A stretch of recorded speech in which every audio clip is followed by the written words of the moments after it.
Oh, this is it. This is the final episode of this series, and I have been waiting for this one because after everything we've spoken about, the misunderstandings, the firefighting, the overwhelm, and the emotional roller coaster, this is something I want to say loud and crystal clear. Learning and development is one of the most important, strategic, and fulfilling careers out there. End of story. So, yes, it's hard.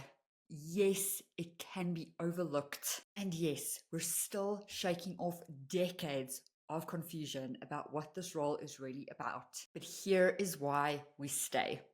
Here is why we care so deeply. And here is why we need learning and development more now than ever before. Let's get into this video.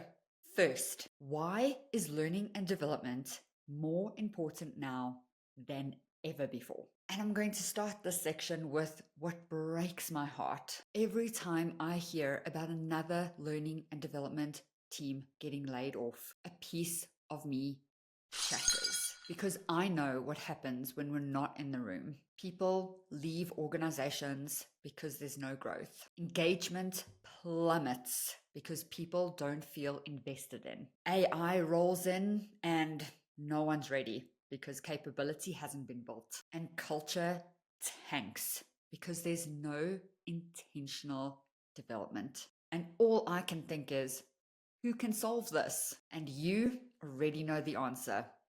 It is learning and development. And no, we're not the only ones, but we are one of the only functions that sit at the intersection between people and performance, of capability and culture, of now and next. And we are not just here to train. We're here to lead how organizations grow. We're here to shape how people feel about their work. Arguably my favorite. And we're here to ensure that organizations can evolve because their people are ready for it. That is not a nice to have. That is not fluff. And that is not an overhead. That's the infrastructure behind business sustainability. Let me say that again. That is the infrastructure behind business sustainability. And with everything happening in the world right now, reskilling, burnout, disruption, AI, uncertainty, it is only becoming more essential. Okay, now I want to ease some fears in section 2. AI is not coming for learning and development because I know this fear is real. I run weekly learning and development lounge, so the L&D lounge, conversations with a group of awesome people. If you're not there, please join us. I speak so often with people who are terrified that AI is going to step in and take their jobs away from them. And here's what I say over and over again. AI is not coming for learning and development, but AI is coming for content creators who have forgotten how to think strategically. Because there is a massive difference between building content and building capability. And let's be honest, right now, AI can spit out a full training program faster than an L&D team can have a project kickoff meeting. So if we are clinging to course creation as one of our core skills, we are handing over our relevance on a silver platter. But content was never our value. Not really. Context is. Strategy is. Capability building is. The future belongs to learning and development professionals who can solve business problems before they become a risk, who can speak to skills gaps with fluency, and who can contextualize learning in a way that is practical, deeply human, and aligned with performance. And that is not work AI can do. That is work you do. And when you step into that space, you become irreplaceable. Okay, let's step into section 3. What makes a career in learning and development so fulfilling?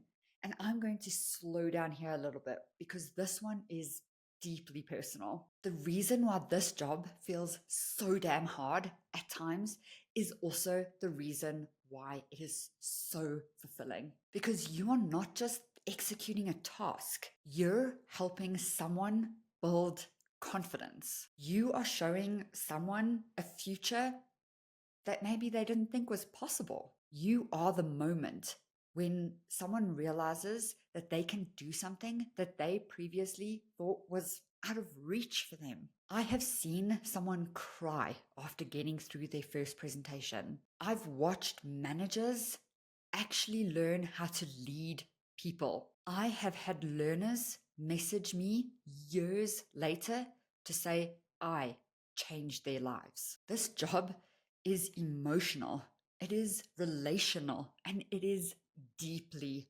human. And it's impactful because not only are you helping one person at a time, you are shaping the entire business, not just for success, but as a place where people want to be, where Mondays are not a dread, but people wake up excited and energized by the work that they do.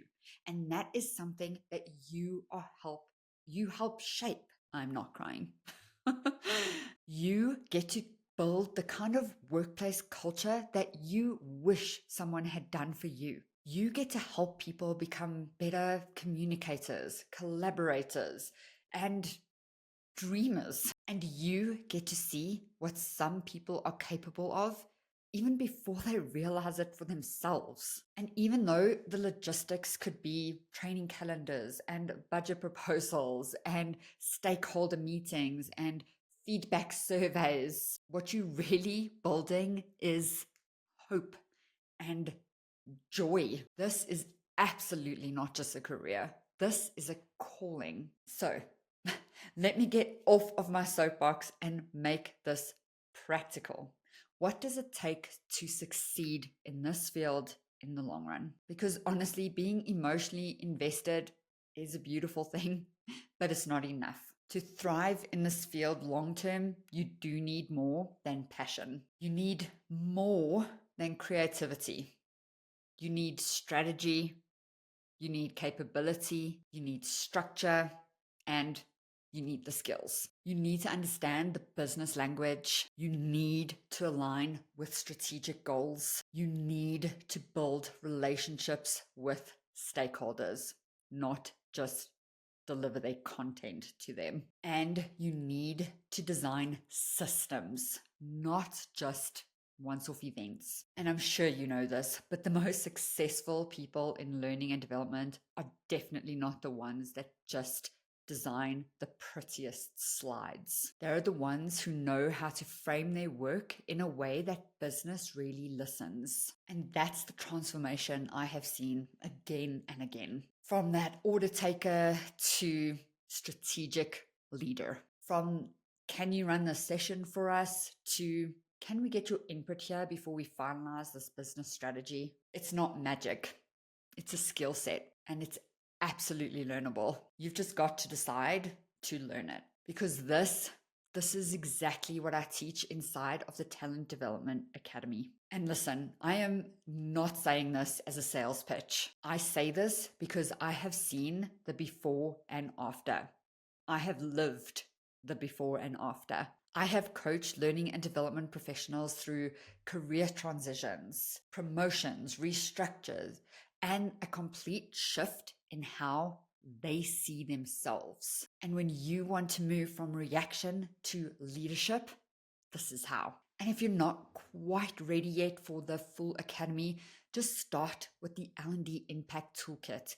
It has the infinity loop, the 5-spoke model on our impact, as well as the L&D Impact checklist. Start there. Just don't stay stuck. So let me leave you with this. You matter. You, the person building onboarding programs in between Zoom calls. You, the one rewriting the leadership program for the 5th time because of changing priorities. You, the one trying to change managers' mindsets, even though they still just think of you as the training department. You matter because you care. You matter because, well, you're still here, and because you believe in people even when it gets hard, and because the work you do touches everything. Retention, you influence it. Engagement, you build the skills to make it possible. Adaptability, you help people pivot with confidence. Leadership, you coach it, you embody it, you design for it. Creativity, empathy, communication, everything we say we want more of in the work world, you're the one teaching them. This profession is challenging and sometimes it feels thankless, but it is also one of the most future-proof, high-impact, transformational roles in the business. And my hope is that through this series, you've remembered that, or maybe even realized it for the first time. So now that you've watched all 5 episodes, let's wrap this up. We've seen what a career in learning and development really looks like. You've heard the highs, the lows, the emotional chaos, and the strategic clarity. You've started to reclaim the value you bring and hopefully seen the impact you have. And if you're sitting there thinking, I want to lead, I feel so proud of my work, and I want to know how I can really grow a career in this field, then come and join me. Because inside the Talent Development Academy, you get the strategy, the tools, the community, and the coaching to become that learning and development professional your business needs and your career deserves. There is no fluff. There is absolutely no outdated theory, just real frameworks, real support, and real progress. And again, if you're not ready for that yet, just start with the free toolkit. Build your foundation and take that first step. But please, don't just stay in survival mode. You were meant for way more than that. Thank you for being here, showing up, and growing alongside me in this series. We need leaders like you in this field. So I am so glad we've met. And there's just no other way to say this, but we're friends now. I will see you again soon.